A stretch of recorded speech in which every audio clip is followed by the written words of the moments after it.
Bonjour, chers francophones, je suis le bonimenteur français. Je suis ici pour parler du cinéma français, de A à Z. Dites-moi, vous aimez voir des bad boys? Yeah! Vous aimez voir des gangs tabasser du skinhead? Yeah! Vous aimez voir l'amitié et la fraternité de ces groupes de l'ombre? Yeah! Vous êtes prêts à apprendre le créole? Ah, ok. Bref, c'est parti pour découvrir le film qui me rappelle les années noires de ma vie. Arrête, tu t'appelles Jean-Frédéric, tu viens du quartier bourgeois de Paris et ta dernière bagarre, c'était contre ta sœur qui t'a battu à plat de couture. Alors arrête de dire n'importe quoi. Alors ça c'est dégueulasse. Si elle n'avait pas des ongles aussi pointus, je l'aurais battu à plat de couture. Tu sais quoi? Je me casse. Ah, d'accord. C'est moi qui dois terminer la phrase alors. Donc... Ah, tu veux? Les Rascals de Jimmy Laporal Trésor. Jimmy Laporal Trésor. Ah bah c'est bon, t'es revenu, t'as arrêté de chialer. Ferme ta gueule, ferme ta putain de gueule. Bon, où j'en étais? Ah oui. Ce nouveau réalisateur et scénariste, ayant des origines guadeloupéennes et martiniquaises, a grandi au Levallois-Perret. Il a dû rencontrer le GOAT de la corruption. Balkany, oui c'est bien lui, le roi de Levallois. Et par la suite, après avoir eu son bac et avoir découvert son amour de la narration à travers les jeux de rôle tels que Donjons et Dragons. J'ai été un rôliste pendant des années, de l'âge de 11 ans jusqu'à mes 30 ans. J'étais maître de jeu et je faisais ça tout le temps. Il y a un énorme dragon qui vous fonce dessus, je fais mes jets de dégâts. T'es mort, t'es mort, t'es mort. Ah! Je l'imagine bien comme ça quand il joue. Il poursuivra des années d'études sur la médecine, la communication, pour ensuite intégrer un collectif cinématographique qui se nomme Renouache. Renouache parce que c'était essentiellement des Asiates, enfin des Nouaches et des Renois. Des Nouaches et des Renois. Des Asiates et des Renois. Et voilà, donc du coup Renouache. Et c'est là qu'il découvrira un autre monde qui s'offre à lui hors des études et du racisme. Mais il ne se découragera pas et il décidera donc en 2003 de monter sa propre boîte de production pour sortir ses projets hors des gros studios. Et il fallut attendre au moins 10 ans pour que l'un de ses scénarios soit repris pour le cinéma. Et l'histoire de La Cité Rose a pu être découverte sur grand écran en 2013. Il retravaillera avec la même équipe et le réalisateur Julien Abraham, très intriguant ce choix de nom, pour Mon Frère. Mais revenons en arrière. Oui, car grâce à ce coup de boost, il aura la force de réaliser son premier court-métrage aussi en 2013 qui se nomme Le Baiser. Ça n'a donc pas fait grand bruit, mais un jour, il rencontrera Manuel Chiche, distributeur et producteur de Joker's Film. Eh dis donc, va falloir se calmer avec ce distributeur. Les gens vont finir par croire que tu es sponsorisé par eux. C'est pas ma faute s'ils distribuent et produisent des films plus intéressants que d'habitude. Joker's Film, c'est quand vous voulez pour l'échec. Donc Chiche, qui recherche des nouveaux talents pour le cinéma français et le cinéma de genre, propose à Jimmy de réaliser Les Rascals. Mais pour avoir une meilleure confiance envers les financeurs, Manuel lui demandera de réaliser un court-métrage pour faire ses preuves. Et c'est là qu'il lui dit chiche.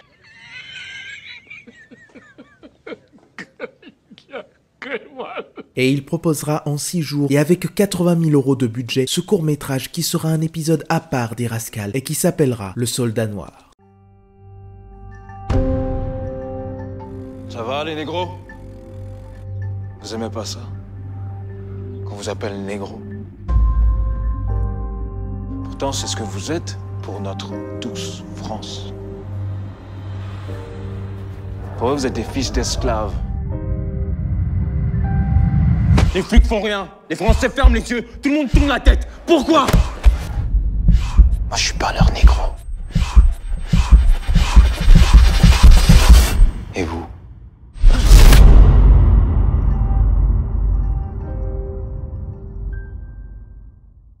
À sa sortie, il aura son petit succès et sera nominé à la Semaine internationale de la critique au Festival de Cannes de 2021 et au César du meilleur court-métrage de 2022. Mais il n'obtiendra rien. Ah bordel. Après, il faut relativiser parce que son court-métrage aura fait une bonne impression et sera racheté par Canal+, où il travaillerait même sur une série du métrage. Je vais faire une série qui s'appelle Black Mamba, qui va suivre justement l'évolution d'une bande des années 80 qui était chasseur de skins. Pas mal. Et donc, grâce à tout ça, les financeurs auront confiance et produiront son premier long métrage, Les Lascars. Pardon, je voulais dire Les Rascals.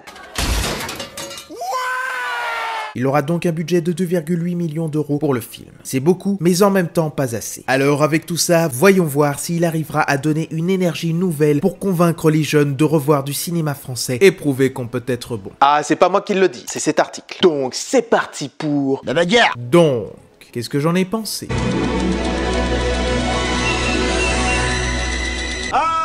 On est en début d'année et je crois que je viens de voir l'un des meilleurs films français de l'année 2023. Il y a un tout qui fait qu'on ne va pas voir un film gentillet. Il nous montre avec cet événement du passé notre présent qui se replie sur lui-même. Jimmy Laporal-Trésor, avec ses scénaristes, a tout fait pour montrer une France des années 80 avec son ambiance, ses costumes, ses dialogues et sa bande originale. Pour la mise en scène, le film est propre. LOL. Le choix de filmer à la pellicule donne un grain à l'image et plus d'aspect cinéma. J'ai un message du réal, il dit qu'il a pas filmé en pellicule, mais tout en numérique. Quoi? Et il dit aussi que tu devrais te débarrasser de cette veste, t'as l'air d'un gros con. Quoi? Et comme en plus je filme en point scope, donc on voit quand même le décor. Donc à un moment donné, il fallait être malin. Bref, on suit paisiblement cette bande qui vit sa vie tranquille et à un moment particulier, tout va être bousculé pour qu'on bascule petit à petit dans un tourbillon de haine et de violence qui ne s'arrêtera que lorsque l'un des deux camps sera éradiqué. Le réalisateur aurait pu aller dans le manichéisme, mais loin de là. Tous les personnages ont quelque chose à raconter et ont une raison de faire ça, même si ça amènera à des conséquences irrévocables.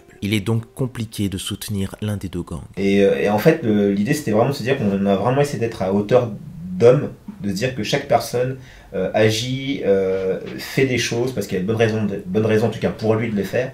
Après on peut discuter ses raisons, mais en fait chaque personne est motivée par quelque chose qui est totalement viscéral. La fin pourrait te dire que si, que le film sait qui s'appuyer, mais pour moi je ne pense pas. Et même, ça fait très à suivre. Une possible suite. On suit les deux clans opposés pour avoir une description d'une époque. Puis la présentation de la brutalité est nécessaire pour comprendre cette rage et son impact. Et des fois, ce que je trouve plus brutal, c'est quand ils ne montrent pas la violence, que ça s'est passé hors champ, et donc on peut imaginer ce qui s'est passé. C'est la relation que je tisse avec le spectateur. C'est-à-dire que le fait d'être hors champ, déjà, en fait, il y a un truc émotionnel qui se passe qui est pas... déjà, il n'y a pas la complaisance de la violence.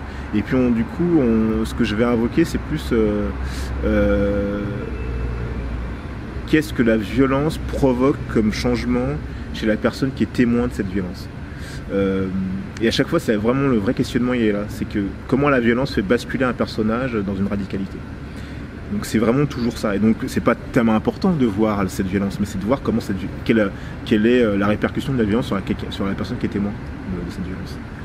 Et puis au-delà de ça, on le dit souvent pour la littérature que le pouvoir de suggestion est beaucoup plus fort que le fait de voir. Bien sûr, on peut voir des références à la haine ou American History X, mais je pense que si on s'y penche un peu plus, il y a des airs des guerriers de la nuit de Walter Hill. Mais ces inspirations viendront beaucoup plus du cinéma de Steve McQueen. Pas l'acteur, le réalisateur. C'est donc son travail de metteur en scène qui l'a marqué pour son côté expérimental. Pourtant, la référence, elle est même pas là.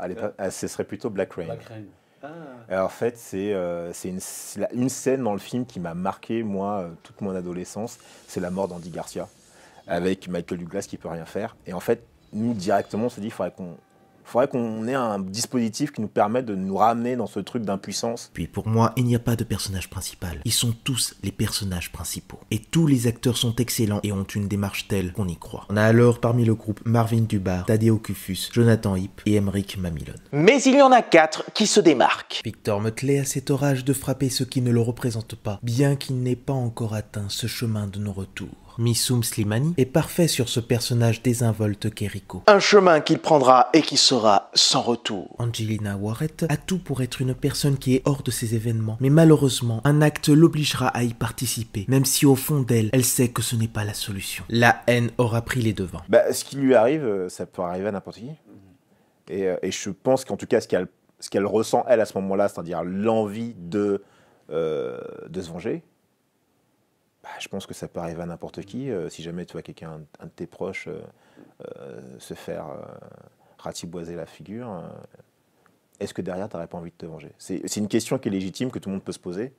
Alors après, elle en fait ce qu'elle en fait. Je ne dis pas qu'elle a raison, qu'elle a tort, mais en tout cas, cette question-là, en fait, elle est fondamentale, parce que ça la rend humaine, et donc du coup, ça nous permet aussi de comprendre un certain mécanisme de radicalisation à un moment donné. Et ce sera sans retour. Et enfin, Jonathan Feltre, qui était déjà dans le court-métrage Le Soldat Noir du réalisateur, est éclatant et est la découverte du film. Il est dans ce entre-deux. On pourrait croire qu'on suivra ce personnage qui n'ira pas dans cette rage inarrêtable, mais ce sera tout le contraire. Et ce sera, vous êtes prêts, sans retour. Voilà! Mais c'est pas vrai!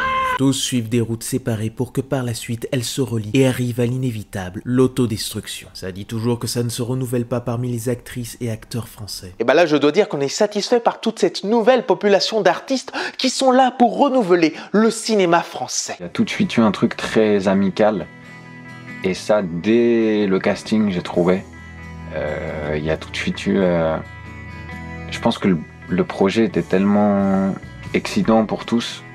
Dès le casting, on se disait putain, ce serait vraiment trop cool de faire ça ensemble. Et effectivement, quand on s'est retrouvés sur le plateau, puis Jimmy a bien fait les choses puisqu'il nous a logés au même endroit. Et il a fait en sorte donc qu'on puisse tisser des liens au-delà de simplement jouer nos scènes. Et forcément, c'est quelque chose, enfin j'espère qui transparaît à l'écran. C'est de voir que on squattait ensemble, quoi, tu vois. Puis le montage est important pour avoir un impact émotionnel des images et de la suite de leurs péripéties. Et beaucoup de moments sont muets pour apporter l'émotion hors des dialogues, mais à travers le corps, les regards et les attitudes. Et la BO du groupe de blues créole d'Elgrès apporte plus de sentiments qu'une simple musique sur la destruction de cette jeunesse. Si on enlève les chansons pop et rock que vous écoutez qu'ils ont créées et qui se nomment Watch Out, ils veulent mettre ce début musical qui est des fois mélancolique pour montrer la fragilité des protagonistes avec le piano, et ensuite ils deviennent plus frontales pour convoquer l'affrontement et l'annonce de la fatalité de cette histoire. Donc la partition se partage entre une douceur intime pour les moments de solitude et une expression rythmique pour les moments de violence. Pour le scénario, en plus du réalisateur, on le doit à Sébastien Bicrel et à Vierac Thune, qui avaient aussi travaillé sur l'écriture du Soldat Noir. Le simple fait d'écrire sur ce fait divers a fait qu'ils ont réussi à parler de thématiques qui sont ancrées encore et ne sont toujours pas résolues aujourd'hui, comme l'acceptation de soi, la haine des autres qui ne fait que s'amplifier, le renfermement par soi-même et la peur de l'inconnu. La simple première révolte apporte tous les éléments qui enclencheront ses conséquences. Il y a eu une grande recherche de documentation et de photographie, comme par exemple en s'aidant de ce livre Rebelle qui a été mis en promotion dernièrement. En fait, il y a eu une petite phase qui a duré pratiquement 8 mois, où il y a eu plusieurs types de recherche, de la recherche documentaliste. On a regardé avec les images d'archives, du documentaire, les peu de documentaires qu'il y avait. On a retrouvé les quelques bouquins un peu sociologiques qui traitaient un petit peu des années 80 et des bandes et tout ça, qu'on a lu. On a épluché les faits divers aussi de l'époque. Donc ça, c'était vraiment le côté plus documentaliste, un peu rat de bibliothèque. Et puis après, on a contacté aussi par les réseaux sociaux certaines personnes qui ont vécu l'époque dans des bandes. Il y a plein de gens qui ne nous ont pas répondu. Certaines personnes qui nous ont répondu. Donc du coup, on a pu aussi échanger avec eux, voir un petit peu leur point de vue, comment ils ont vécu les choses à l'époque. Et puis voilà, en gros. Ouais, puis il y avait nos souvenirs aussi.